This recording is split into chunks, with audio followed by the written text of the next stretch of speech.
Bonjour à toutes et à tous. Je vous remercie pour être présent à ma présentation de notre travail de thèse. Du coup, pour nous, c'est les agronomes saisissent leurs observations sur le terrain à l'aide des tablettes, de smartphones ou de cahiers du terrain, sans prendre en considération que comment pourront ces données-là être intégrées dans des bases de données, comment on peut après les standardiser, l'harmoniser afin de les analyser ou de les utiliser dans des modèles de simulation de culture. Du coup, l'objectif de notre thèse, c'est de proposer une approche automatique qui s'appuie sur les outils d'intelligence artificielle pour, d'un côté, donner aux agronomes la liberté de noter leurs observations et, de l'autre côté, de résoudre ces problématiques-là. Pour cela, notre plan est le suivant. On va commencer par cadre de la thèse, après une petite introduction problématique et objectif de la thèse, les travaux réalisés pendant cette première année, résultats obtenus, conclusions et perspectives.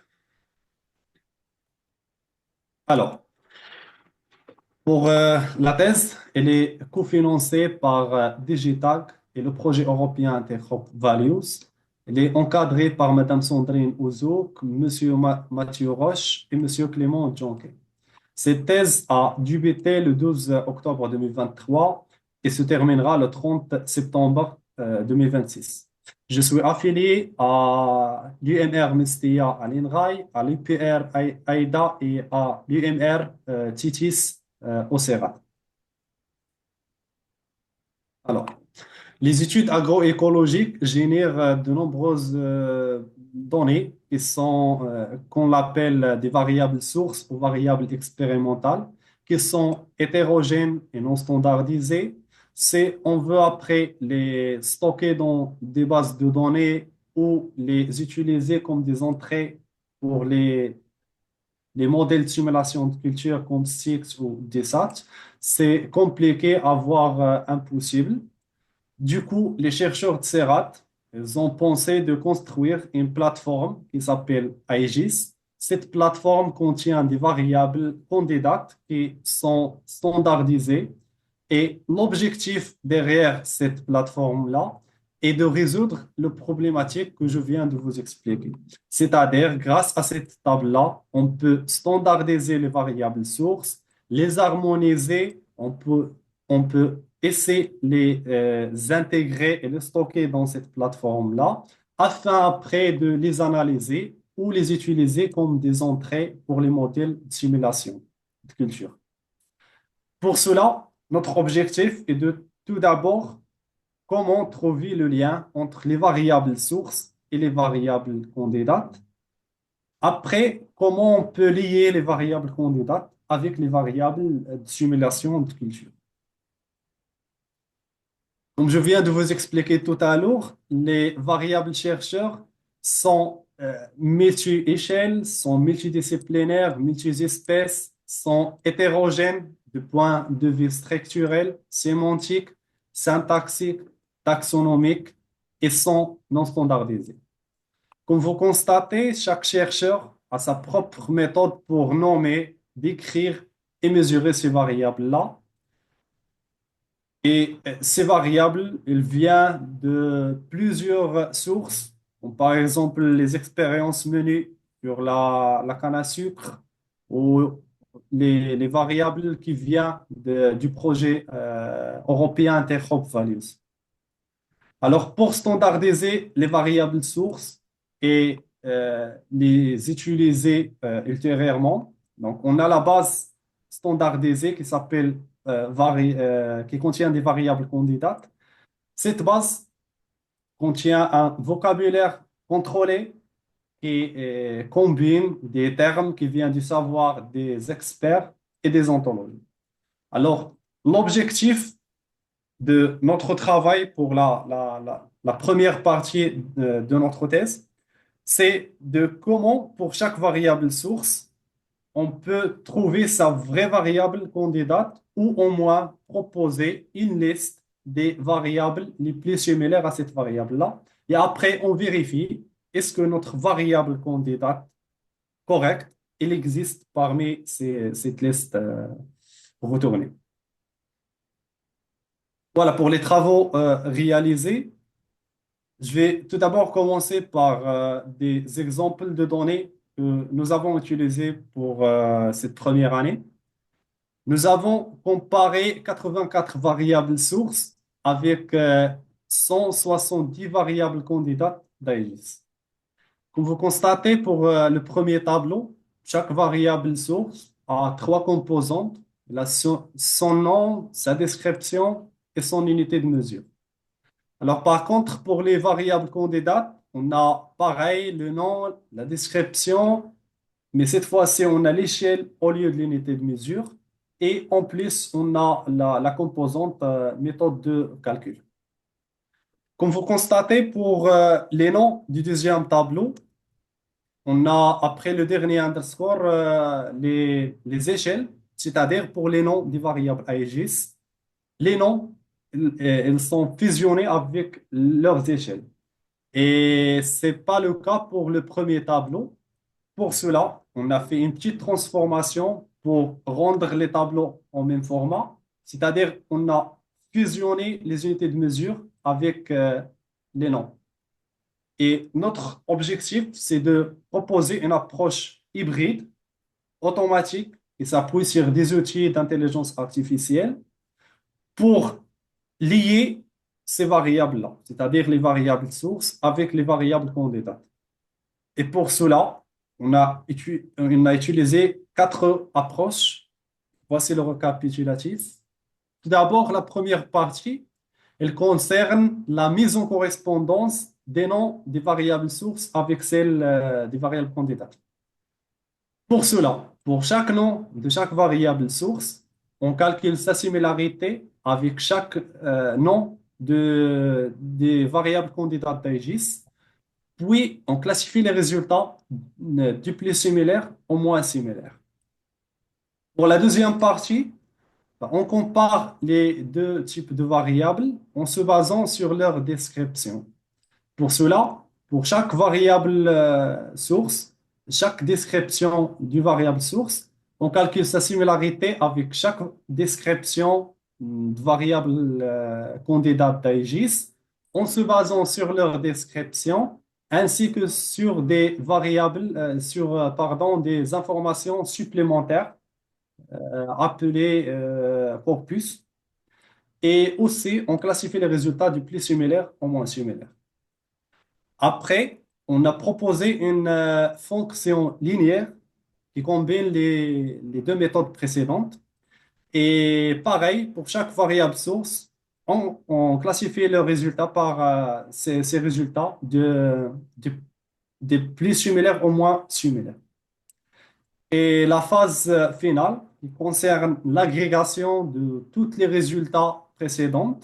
Dans cette étape-là, on vérifie pour chaque variable source, est-ce que sa variable candidate, sa vraie variable candidate existe parmi la liste des variables proposées.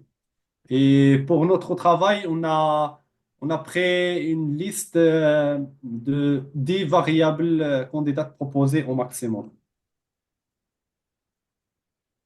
Voilà, pour les résultats obtenus.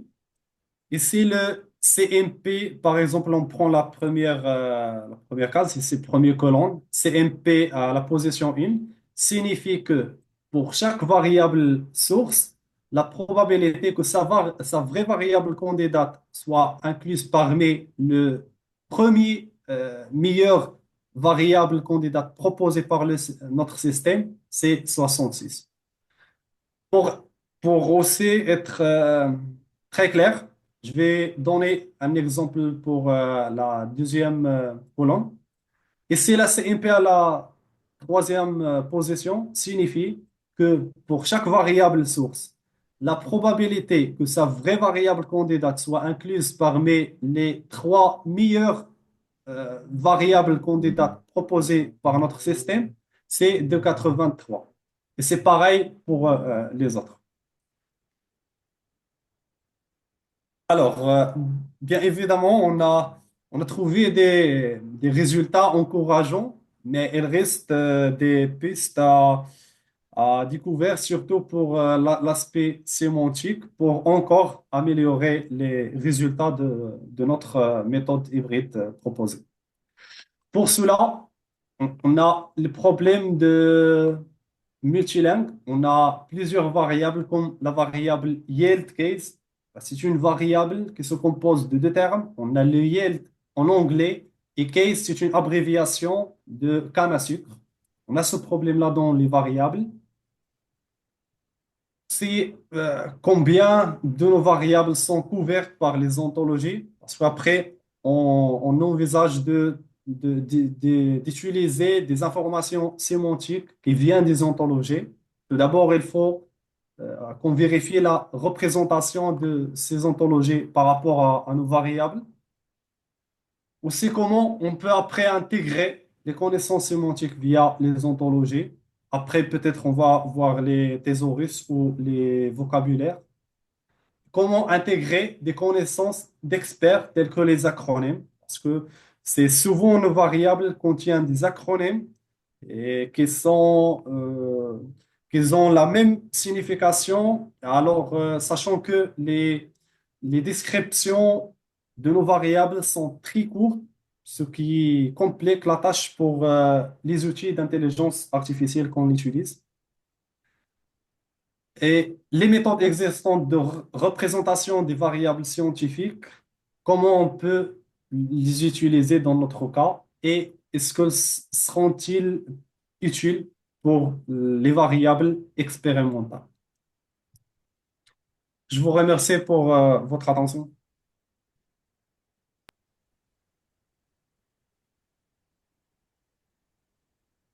Merci Oussama pour ta présentation. Je ne sais pas s'il y a des personnes qui ont des questions pour Oussama.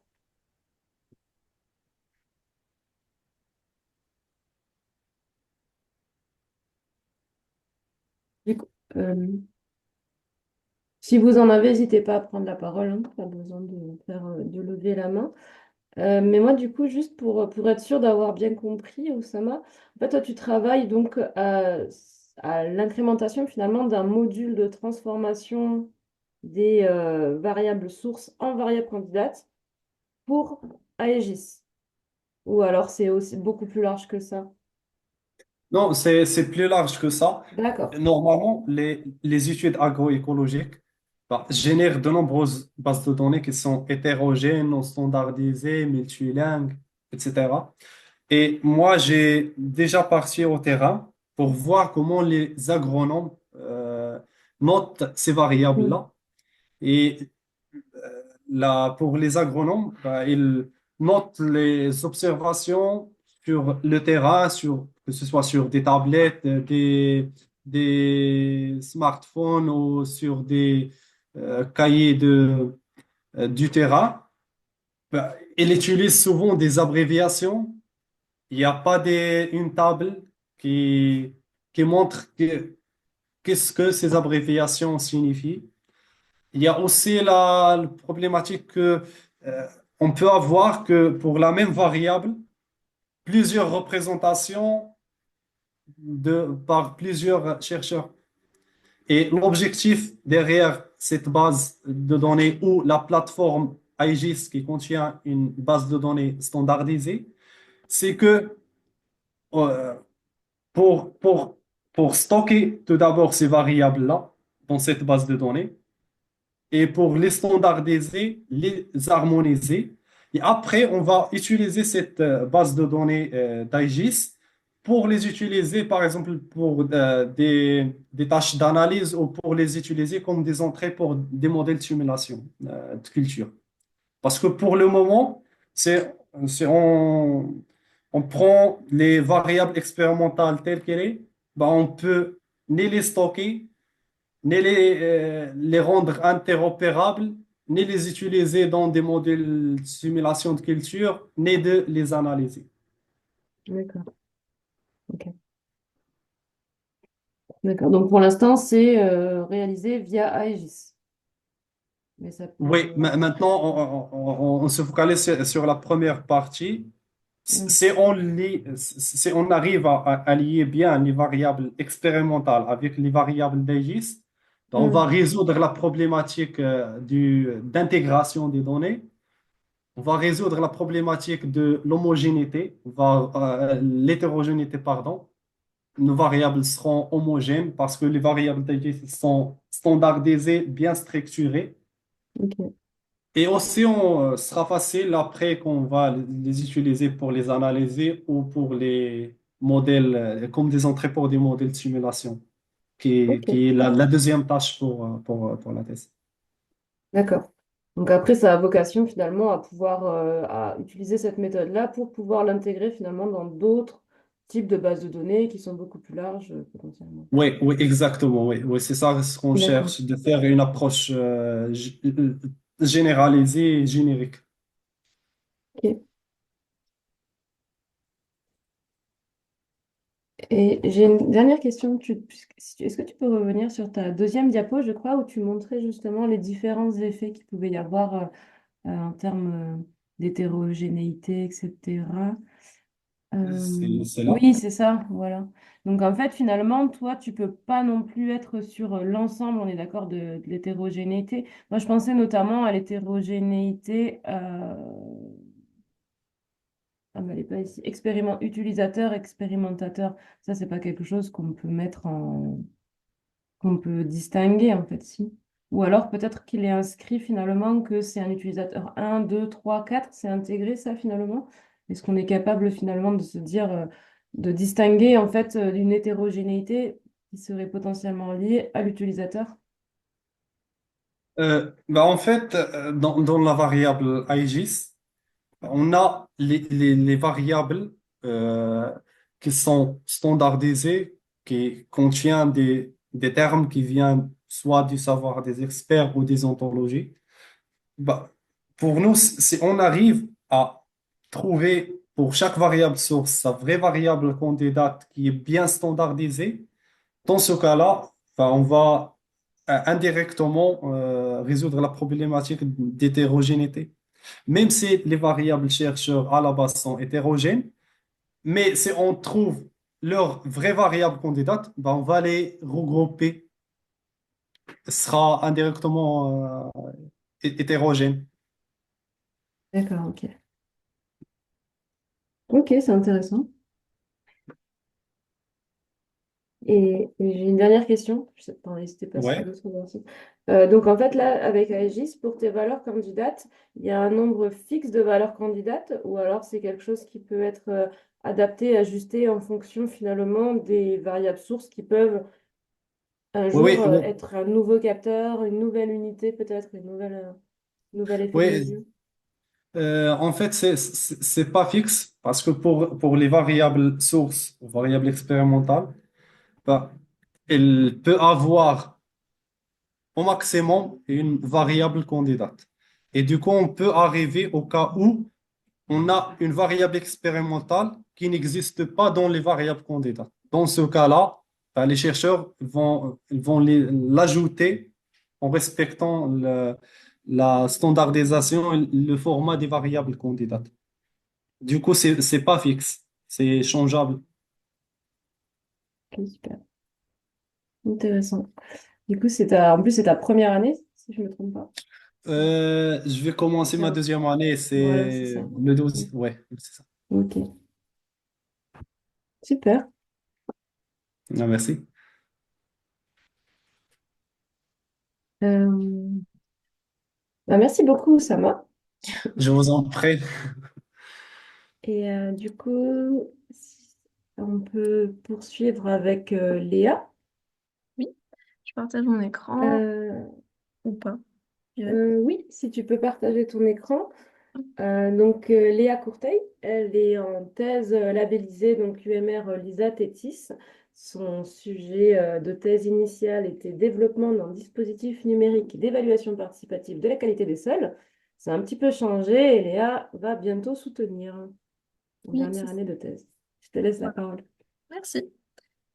Euh, Oui, donc en effet, oui, je vais me présenter d'abord. Donc Léa Courtet, je suis doctorante en troisième année à l'UMR LISA sur le campus de l'Institut Agro.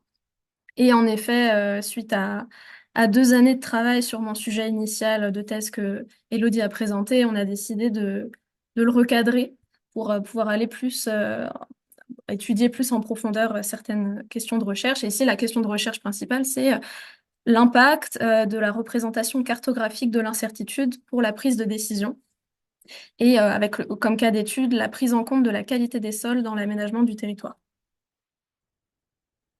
Donc pour le contexte, pour les aider dans leurs décisions, les acteurs de la planification territoriale ont besoin de ce qu'on appelle des cartes d'enjeux environnementaux.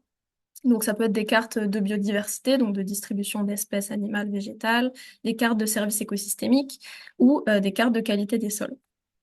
Et de plus en plus, ces cartes sont des images à haute résolution, donc qu'on appelle des cartes raster, qui sont en fait des matrices, donc des images, où la valeur de chaque pixel est calculée par un modèle d'apprentissage automatique. Et ces modèles d'apprentissage automatique vont effectuer chacune de leurs prédictions avec plus ou moins d'incertitude, et ça, cette incertitude, on peut la quantifier. Et en environnement, les incertitudes sont généralement élevées, mais elles sont rarement représentées de manière intelligible pour l'utilisateur. Et ça fait que les utilisateurs ont tendance à ignorer l'incertitude et donc ça peut les mener à prendre des risques élevés ou des décisions inadaptées. Donc pour parler un peu plus de mon cas d'étude, les cartes de qualité des sols sont nécessaires pour appuyer les décisions d'aménagement, donc par exemple les décisions de protection, donc de sanctuarisation des sols, ou les décisions d'artificialisation. Mais leurs incertitudes sont très élevées. Donc ici, pour illustrer un peu mon propos, je vous ai mis la carte de qualité des sols qui couvre ma zone d'étude, donc une partie de la région Occitanie, et l'information sur la qualité des sols est représentée sur cette carte sous la forme d'un indice de qualité des sols qui va de 2 à 12. Et en bas, vous avez la carte d'incertitude associée, où l'incertitude est communiquée sous la forme d'un intervalle de confiance, dont la valeur peut atteindre plus ou moins 6. Et donc ça, ce que ça veut dire, c'est que pour une valeur qui serait affichée, une valeur affichée de 6 sur cette carte, bah, la seule chose qu'on peut affirmer, c'est que la valeur réelle qui se cache derrière est comprise entre 0 et 12. Donc vous voyez que l'incertitude peut considérablement gêner la prise de décision et la prise d'information déjà. Et donc, ces incertitudes élevées font que la communauté de cartographie des sols est depuis de nombreuses années à l'avant-garde de la quantification et de la représentation de l'incertitude. Et cette communauté a déjà identifié plusieurs leviers pour mieux la communiquer. Le premier levier, c'est les visualisations alternatives de l'incertitude. Et le deuxième levier, c'est ce qu'on appelle l'agrégation spatiale. Donc, je vais vous présenter ces deux leviers. En ce qui concerne les visualisations alternatives de l'incertitude, c'est assez simple et donc je vais passer assez vite. Mais voilà, ce qu'il faut savoir, c'est que l'incertitude est généralement représentée sous la forme d'une carte séparée en cartographie des sols, donc comme dans l'exemple que je viens de vous présenter. Et le problème de ça, c'est que ça rend, comment dire, ça fait que c'est très très simple pour les utilisateurs d'ignorer cette incertitude. Ils ont juste à regarder une seule carte, la carte des valeurs, et à complètement ignorer l'incertitude. Et donc c'est ça qui mène à des prises de risque élevées. Et donc ce qu'on entend par visualisation alternative de l'incertitude, c'est de représenter l'information sol et son incertitude sur la même carte, de manière combinée, indissociable ou non, pour que ça rende très compliqué le fait d'ignorer l'incertitude. Et le deuxième levier, donc, c'est l'agrégation spatiale. Et ça consiste à représenter l'information sol, non pas au niveau de chaque pixel, mais au niveau de zones agrégées qui sont beaucoup plus vastes. Et le principal avantage de cette démarche, c'est de faire baisser l'incertitude des valeurs affichées. Et donc, pour comprendre l'intuition derrière ça, il suffit de faire un parallèle entre un pixel et un dé. Si on vous demande de deviner la valeur d'un lancer de dés, bah, vous n'allez pas pouvoir être très sûr de vous parce que cette valeur peut être aussi bien de 1 que de 6 que de 4. Alors que si on vous demande de deviner la valeur moyenne de plusieurs dizaines de lancers de dés, bah, vous pourrez annoncer avec beaucoup plus de certitude que cette valeur est autour de 3,5. Bah, c'est exactement ce qui se passe quand on agrège, c'est que sur cette carte-là, chaque valeur affichée ne repose en fait que sur une seule prédiction, et donc l'incertitude de chaque valeur affichée est élevée. Alors que sur une carte agrégée, bah, la valeur affichée au niveau de chaque zone est en fait issue de l'agrégation de plusieurs dizaines, voire des fois plusieurs centaines de prédictions. Et donc ça fait que les incertitudes se compensent au sein de cet ensemble, et donc l'incertitude de l'ensemble est faible. À noter notamment qu'ici, je vous ai parlé de moyenne, mais que quand on agrège une carte, ça peut nous donner des zones qui sont hétérogènes. Par exemple, une zone qui contiendrait des sols de très très mauvaise qualité et des sols de très très bonne qualité. Bah, dans ce cas-là, c'est vrai que représenter l'information sol par la moyenne au sein de la zone, ça peut être trompeur, parce qu'en fait, dans un contexte hétérogène, la moyenne n'apporte pas vraiment, n'a pas communiqué l'information sous forme de moyenne, n'a pas autant de valeur, parce que ça ne représente pas ce qui se passe au sein de la zone. Donc pour contourner ce problème, ce qu'on fait dans la littérature, c'est qu'on représente l'information au sein des zones sous forme de proportion. Donc comme dans cet exemple-là, où pour chaque zone, on représente la proportion de sols qui ont un pH inférieur à 5,5. Donc voilà pour la littérature. Et donc toutes ces recherches-là m'ont permis de dériver les questions de mon travail de thèse. Donc, dans la première question, je m'intéresse aux apports objectifs de l'agrégation spatiale pour la représentation de l'incertitude. En deuxième lieu, je m'intéresse aux préférences que les utilisateurs manifestent vis-à-vis à la fois de l'agrégation spatiale et des visualisations de l'incertitude. Et enfin, je m'intéresse non plus aux préférences des utilisateurs, mais à l'impact concret de ces représentations sur les décisions que prennent les utilisateurs. Et notamment, je m'intéresse à leur tolérance face à l'incertitude. Donc, je vais vous présenter ce que j'ai fait pour traiter le premier axe, qui est donc l'étude des avantages et des inconvénients de l'agrégation spatiale pour la représentation de l'incertitude. Donc, la première étape de ce travail, ça a été de produire une série de cartes plus ou moins agrégées à partir de ma carte initiale, donc qui est une carte raster que vous voyez là, qui couvre la communauté de communes de la vallée de l'Hérault, qui est pas loin de Montpellier, et où l'information sur la qualité des sols est communiquée via un indice. Et donc, ce que j'ai fait, c'est que j'ai appliqué un algorithme qui s'appelle l'agglomerative clustering, qui va regrouper les pixels qui ont des valeurs proches et qui sont contigus en zones les plus homogènes possibles. Et cet algorithme est contrôlé par un paramètre K qui fixe le nombre de zones à l'arrivée. Et donc, plus ce nombre K est faible, plus la carte est agrégée. Là, ici, par exemple, on n'a que 10 zones pour tout l'ensemble de la zone d'étude. Donc, on a une carte qui est très, très agrégée. Et à noter que, comme je vous l'ai dit, on représente l'information sol non pas via un indice moyen, mais via une proportion de sol de haute qualité au sein de la zone. Et donc, sans surprise, plus on agrège, plus la résolution spatiale devient grossière, plus l'incertitude aussi diminue par le phénomène que je vous ai expliqué. Et parallèlement à ça, la variance des valeurs affichées diminue. Et bon, ça, c'est pas surprenant non plus. Sur la carte raster initiale, on va avoir des pixels qui ont des valeurs extrêmes, donc les sols de très bonne qualité ou de très mauvaise qualité. Et en fait, plus on agrège, plus ces pixels extrêmes vont être agrégés avec d'autres pixels, et donc leurs valeurs vont devenir moins extrêmes. Et là, typiquement, dans une carte très agrégée, en fait, on a des valeurs qui sont plus ou moins autour de la moyenne. Et ça, on considère que ça reflète le fait que plus on agrège, moins la carte représente la variabilité spatiale initiale. Et donc, plus on agrège, plus son contenu en information baisse parce que, en fait, ça reflète plus la réalité. Donc, ce que j'ai fait, c'est que j'ai calculé ces métriques, donc l'incertitude et le contenu en information, pour chacune des cartes que j'ai produites. Donc là, vous en avez vu que 3, mais j'en ai produit 15. Et donc, vous voyez là 15 points, donc chaque point représente une carte. Sur l'axe des abscisses, vous avez la résolution spatiale moyenne de la carte. Donc, plus elle est importante, plus la carte est agrégée. Et vous voyez qu'au fur et à mesure de l'agrégation, l'incertitude totale de la carte baisse. Donc ça, c'est une bonne nouvelle pour l'utilisateur. Enfin, on peut supposer que c'est une bonne nouvelle pour l'utilisateur parce que plus on agrège, moins il aura à gérer des valeurs d'incertitude importantes, comme on a vu en introduction. Et parallèlement à ça, plus on agrège, plus le contenu en information de la carte baisse. Et ça, c'est une mauvaise nouvelle pour l'utilisateur parce que potentiellement, ça va faire perdre des détails spatiaux dont il a besoin pour prendre sa décision.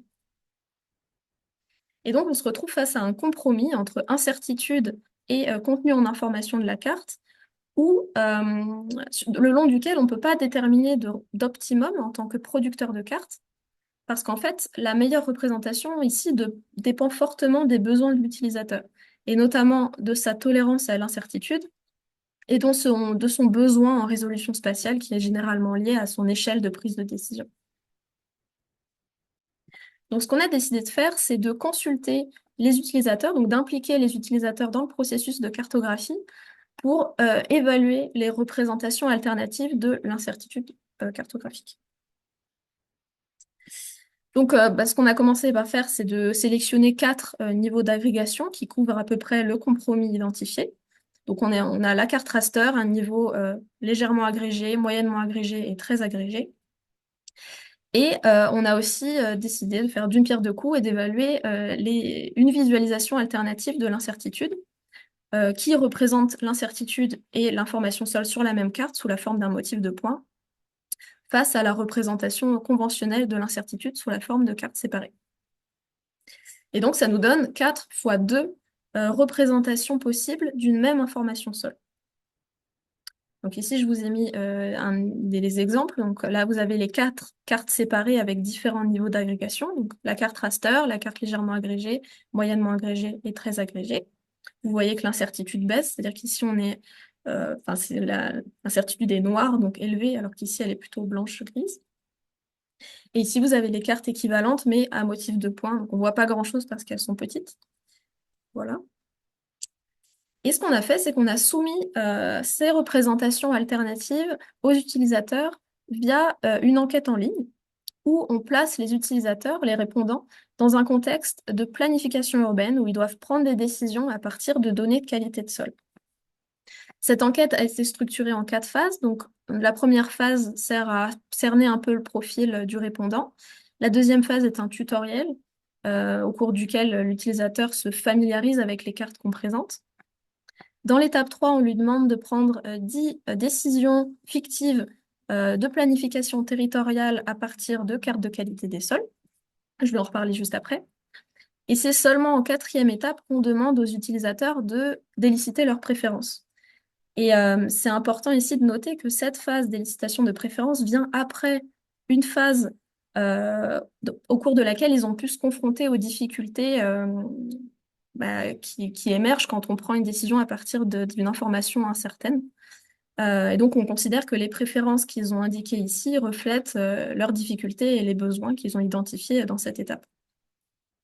On a pu recueillir près de 300 réponses et après un tri, ça nous a donné 263 réponses complètes, dont 144 personnes du milieu opérationnel, donc qui travaillent dans des communes, dans des communautés de communes, au ministère, dans des services déconcentrés de l'État.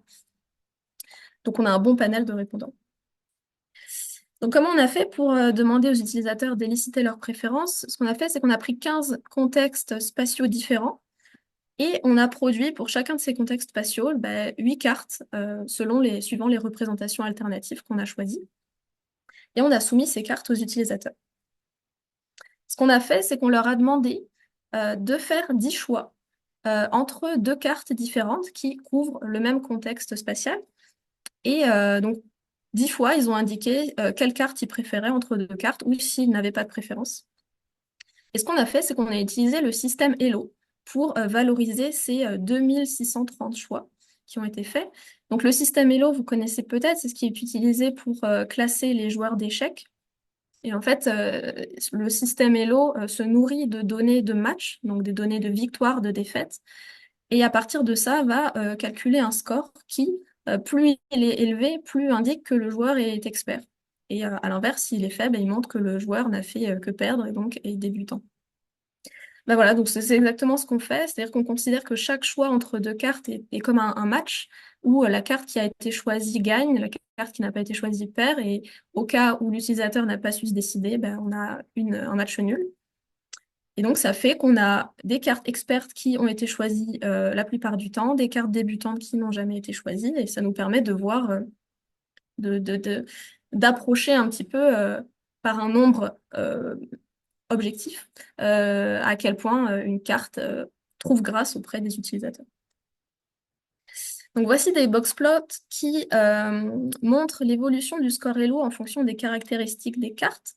Donc ici à gauche, vous avez les niveaux d'agrégation. Et on voit que les cartes modérément agrégées ont des scores Elo qui sont significativement plus élevés que les cartes raster et les cartes très agrégées.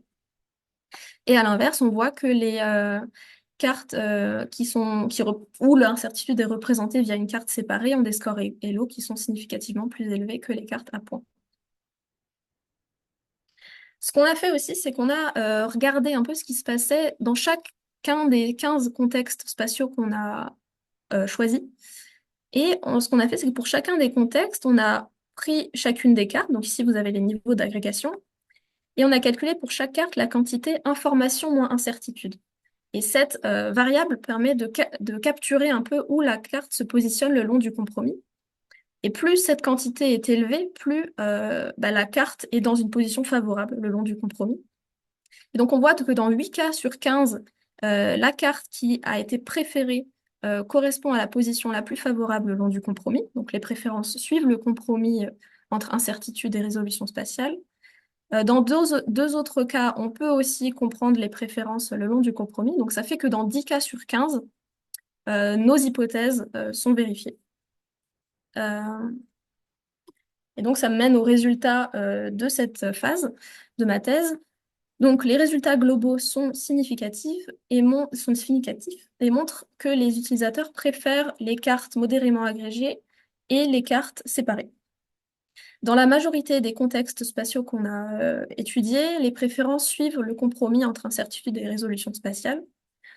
Et ce qu'il faut retenir, c'est que ces résultats remettent en cause la pertinence de la représentation de l'information sol sous la forme de cartes à haute résolution et haute incertitude.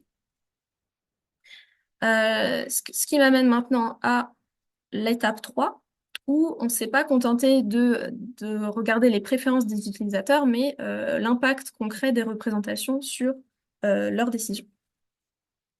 Ce qu'on a fait, c'est qu'on a regardé l'impact de l'incertitude dans deux scénarios différents.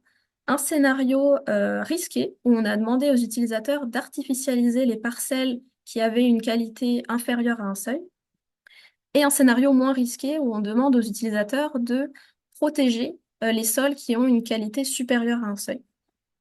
Et donc, dans chacun des scénarios, donc l'échantillon des répondants a été divisé en deux, au hasard.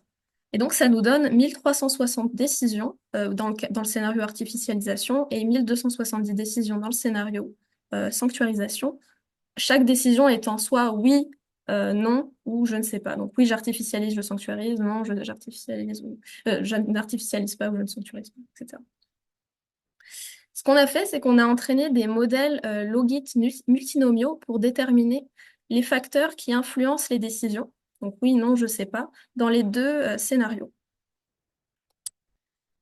Et donc, sans surprise, le facteur qui influence le plus les décisions, c'est la qualité des sols. Bah, c'est pas étonnant parce que ça découle du respect de la consigne.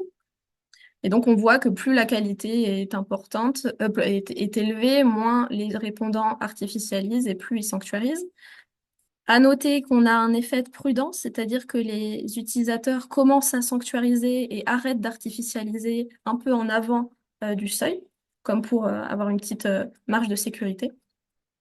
Et leur probabilité de dire je ne sais pas augmente au niveau du seuil. En ce qui concerne l'effet de l'incertitude, on voit que dans les scénarios sanctuarisation, quand l'incertitude est très élevée, excusez-moi, j'ai oublié de préciser qu'en abscisse, vous avez la probabilité de chaque décision, et donc vous avez la courbe oui, la courbe non et la courbe je sais pas. Et ici, on voit que la probabilité de répondre je ne sais pas surpasse toutes les autres quand l'incertitude est élevée. Et dans le scénario artificialisation, elle arrive aussi à un niveau élevé. Donc on voit qu'ici que l'incertitude, je peux pas trop rentrer dans les détails, mais l'incertitude gêne la prise de décision quand elle dépasse un certain seuil. Et on a regardé aussi l'effet du niveau d'agrégation parce qu'on s'attendait à ce que plus les cartes soient agrégées, plus les utilisateurs euh, soient réticents à prendre une décision. Parce que c'est vrai que quand on a une carte agrégée, en général, on a moins confiance en cette carte parce qu'elle ne reflète pas vraiment la réalité.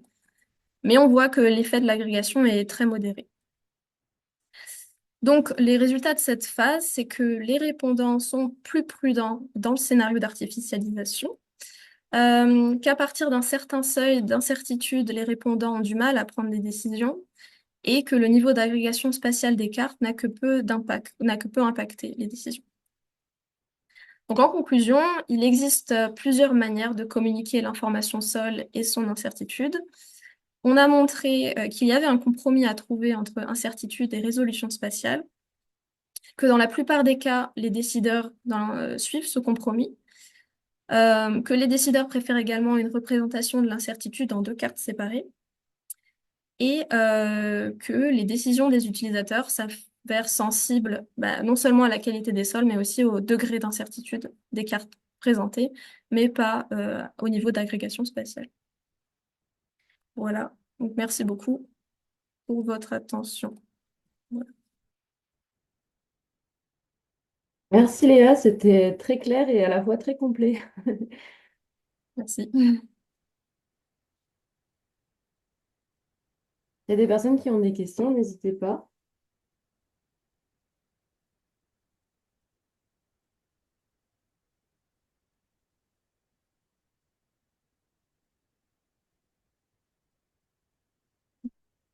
On aurait une petite au niveau de, quand tu as parlé des seuils, là, donc c'était au niveau de l'artificialisation et de la sanctuarisation. Mhm. Ouais. Alors, j'ai pas eu le temps de regarder vraiment bien les différents Oui, graphiques. je suis passée vite dessus alors qu'il y a plein de choses à dire. Ils sont hyper intéressants. Et donc, du coup, en fait, finalement, ce qu'on voit, c'est vraiment ce point de bascule, notamment en sanctuarisation, qui est vraiment la bascule complète, en fait, entre les différents scénarios. Et, euh, et donc, là, on se rend compte que finalement, il y a, en fonction de si c'est de la sanctuarisation ou de l'artificialisation, le degré d'incertitude est plus finalement élevé dans le cadre de la sanctuarisation, c'est ça? Enfin, C'est ça, en fait, c'est un petit peu plus compliqué que ça. En fait, ce qui se passe, c'est que, oui, quand l'incertitude est élevée dans le scénario sanctuarisation, la décision je sais pas est plus probable par rapport aux deux autres. Donc oui, je sanctuarise ou non, je ne sanctuarise pas. Dans le scénario artificialisation, la probabilité de répondre je ne sais pas augmente avec l'incertitude, mais elle ne dépasse pas la probabilité de dire non. Parce que ce qu'on a observé, c'est que dans le scénario artificialisation, dans le doute, quand il y a un doute, les gens préfèrent ne pas artificialiser. Là où, quand il y a un doute dans le scénario sanctuarisation, ils vont dire je sais pas. Eh ben, dans le scénario artificialisation, ils préfèrent ne pas artificialiser. Ils se refusent en fait à. Bah, ouais, apparemment, enfin, ce qu'on voit ici, c'est qu'il y a une réticence à l'artificialisation qui est assez forte. C'est-à-dire que même quand la qualité des sols est très faible, minimale, c'est-à-dire qu'il n'y a aucune chance que même en prenant en compte l'incertitude, la qualité des sols soit effectivement au-dessus du seuil, au-dessus du seuil.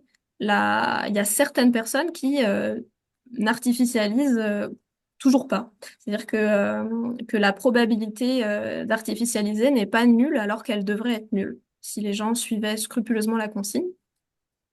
Et, mm. et donc, on voit qu'ils sont plus prudents parce que même quand l'incertitude, même quand la qualité est très faible, ben, ils préfèrent ne pas artificialiser ou alors répondre je sais pas.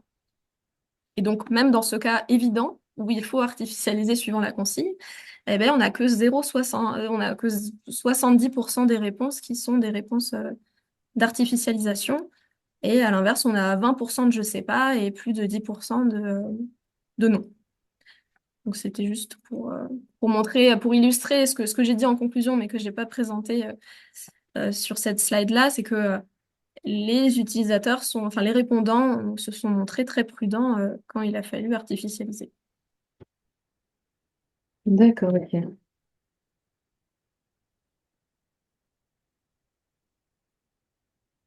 On est d'accord que ces acteurs-là utilisent tous plus ou moins la même carte, en fait. Parce que là, on aurait envie de créer des cartes différentes en fonction de sanctuarisation, artificialisation, mais officiellement, ce sera la même carte qui sera étudiée pour l'un et l'autre. Ouais. En fait, ces graphiques ont été, il y a 120 cartes qui sont en lice, et donc ces probabilités en fonction du niveau de qualité de la parcelle ont été compilées sur plus d'une centaine de cartes, donc ils sont robustes. C'est-à-dire que pour chaque valeur de qualité, on n'a pas une seule carte, on a plusieurs cartes. Donc ça renforce les résultats. Je suis pas rentrée en détail de comment on Oui, a... on peut passer plusieurs heures sur ces deux graphiques, c'est très intéressant. Non, et surtout, j'ai assez peu parlé de la manière dont on a conçu l'expérience, mais c'est vrai qu'il y a des choses à dire.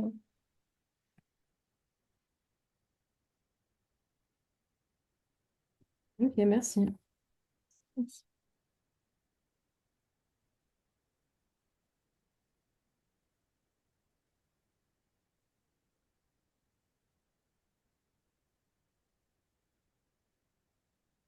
Là, ça va, tu as déjà tout le contenu pour préparer finalement ta fin de thèse, etc. Ouais, il me Euh, reste encore une expérience à faire que j'ai ouais, pas parlé aujourd'hui, mais ouais, il me reste ce chapitre à finir et normalement, oui, j'ai tout. Donc pour ceux que ça ok. intéresse, je soutiens le 6 mars après-midi. Mm, Si jamais c'est tu veux noté. noter d'ores et déjà la date. Et donc là, par exemple, pour la suite de tous les résultats que tu as présentés, il s'agit de quelle expérience? Enfin, est-ce que c'est une ouverture? Est-ce que c'est une précision sur des choses qui ont déjà été faites? Mm. En fait, c'est un peu en amont de tout ça. C'est que, alors, j'ai pas beaucoup de matière pour illustrer la démarche, mais ouais, non. En fait, les cartes de qualité des sols, donc là, ici, j'ai pas du tout parlé du concept de qualité des sols par manque de temps, mais c'est un concept qui est très controversé.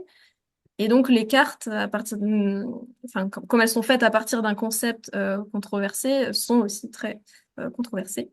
Et donc, l'idée, c'est de quantifier les facteurs d'incertitude des cartes de qualité des sols en détail et surtout de mettre, comment dire, de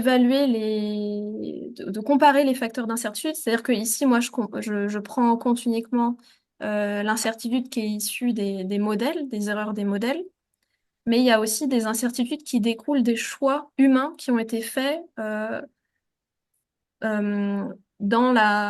pour développer une procédure d'évaluation de la qualité des sols. C'est-à-dire que quand on décide d'une démarche pour évaluer la qualité des sols, il faut décider de seuils, par exemple, de seuils de propriété à partir desquels on considère qu'un sol est de bonne qualité. Qualité. Il y a aussi des poids ou entre les fonctions, c'est-à-dire qu'on va considérer que telle fonction, par exemple, de production végétale va être plus importante qu'une autre fonction. Et donc ça, voilà, on a deux gros choix humains qui sont faits dans les cartes de qualité des sols, donc les poids et les seuils, dont on n'a aucune idée d'à quel point ils introduisent une incertitude. Et donc l'idée de ce dernier chapitre, c'est de quantifier l'incertitude relative à chacune de ces trois sources et de voir quoi, et de discuter après. Voilà, donc je ne peux pas encore trop en dire parce qu'on n'a pas de résultat, mais l'idée, voilà, c'est vraiment, en fait, là, c'est un peu l'extrémité de ma thèse, c'est-à-dire que ce sera mon dernier chapitre, ce chapitre-là. Celui que je suis en train de finir, ce sera plutôt en amont, lors de la production des cartes et de la quantification de leur incertitude. Voilà, je ne sais pas si c'était très clair, mais, et voilà, il me reste ça à faire et normalement, j'aurai tout. Ok, ben, félicitations pour tout ce travail. Merci. Et du coup, si, je ne sais pas s'il y a des questions. S'il n'y a pas de questions, moi, je voudrais juste Parce que je sais que maintenant, tu vas justement présenter ton travail via une vitrine numérique et via un outil pédagogique. Et je me pose, parce que en voyant ton travail, je me dis qu'il y a énormément de choses qui pourraient être valorisées via ce biais-là. Et je me demande, par curiosité, est-ce que tu as choisi en fait de présenter dans le cadre d'un outil qui serait mis à la disposition en fait potentiellement d'un acteur en particulier ou du grand public pour pouvoir avoir accès à ton travail? Bah, Qu'est-ce que l'idée, tu penses? donc, ça va être comment dire, d'avoir une petite interface de cartographie, enfin un peu comme un Google Maps en gros, un Google Maps où on pourrait, ou un géoportail au choix. L'idée, ce serait de pouvoir visualiser une zone, donc une carte de qualité des sols sur une zone, et via un curseur de sélectionner le niveau d'agrégation de la carte et via des petits graphiques à côté, bon, c'est pas encore très clair, mais l'idée, ce serait de permettre aux utilisateurs de visualiser où est-ce qu'ils se positionnent le long du compromis en termes donc, entre incertitude et résolution spatiale, pour les aider dans leur choix du niveau d'agrégation. Et surtout, en fait, l'idée, ce serait de sensibiliser les utilisateurs au fait que- qu'il y a une incertitude qui est élevée, qu'il faut trouver des astuces pour mieux la représenter et, et qu'il faut plus l'ignorer. Et Mm. l'interface permettrait aussi de tester des visualisations alternatives de l'incertitude. Donc là, j'ai présenté la visualisation à point, qui est pas la meilleure, mais il y en aurait plein d'autres à tester. Et ce qu'on aimerait faire, ce serait intégrer un petit exercice à cette interface de prise de décision, un peu comme on a fait dans l'enquête, pour que les utilisateurs, donc ce serait du grand public et aussi des gens qui travaillent dans les collectivités, pour que les utilisateurs s'exercent au fait de décider à partir de données incertaines, parce qu'en fait, c'est quelque chose à laquelle ils sont pas du tout formés. Donc voilà, ce serait un petit outil éducatif qui montrerait que l'agrégation spatiale a un potentiel pour aider les utilisateurs à décider sous incertitude et voilà, leur expliquer aussi comment les cartes de qualité des sols sont produites. On va essayer de faire un truc un petit peu à plusieurs niveaux où en fait les personnes qui ont besoin de renseignements pourront les obtenir, mais euh, où en fait ce sera au choix, c'est-à-dire que il y aura des petits menus déroulants. On pourra obtenir des informations si on le souhaite, mais on ne sera pas submergé d'informations en ouvrant l'interface. C'est ça que... C'est super. Bon, c'est pas forcément le lieu d'en parler, mais je pensais que ça pouvait être intéressant de faire une première carte où les gens doivent prendre une décision, sachant qu'il y a une haute résolution, mais avec une grosse incertitude, et finalement les faire cheminer vers le côté, ah bah vous n'aviez pas pris en compte cette incertitude-là, maintenant que vous êtes au courant de tout ça, quel serait votre choix, quoi? Mhm. Oui, oui, bah, c'est ça. On va D'accord. un peu comme on a fait dans l'enquête, c'est-à-dire de faire un truc un petit Ok. peu guidé pour un petit peu voilà progressif. Bon. Euh, Bah, super. Félicitations pour ce travail. J'arrête le partage. Mm.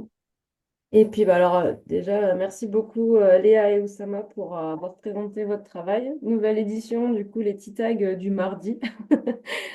Et je vous donne donc rendez-vous le mardi 10 décembre 2024 pour le second petit tag qui sera réalisé en présence de Margot Monio et Jan Smolinski. Bonne fin d'après-midi à tout le monde.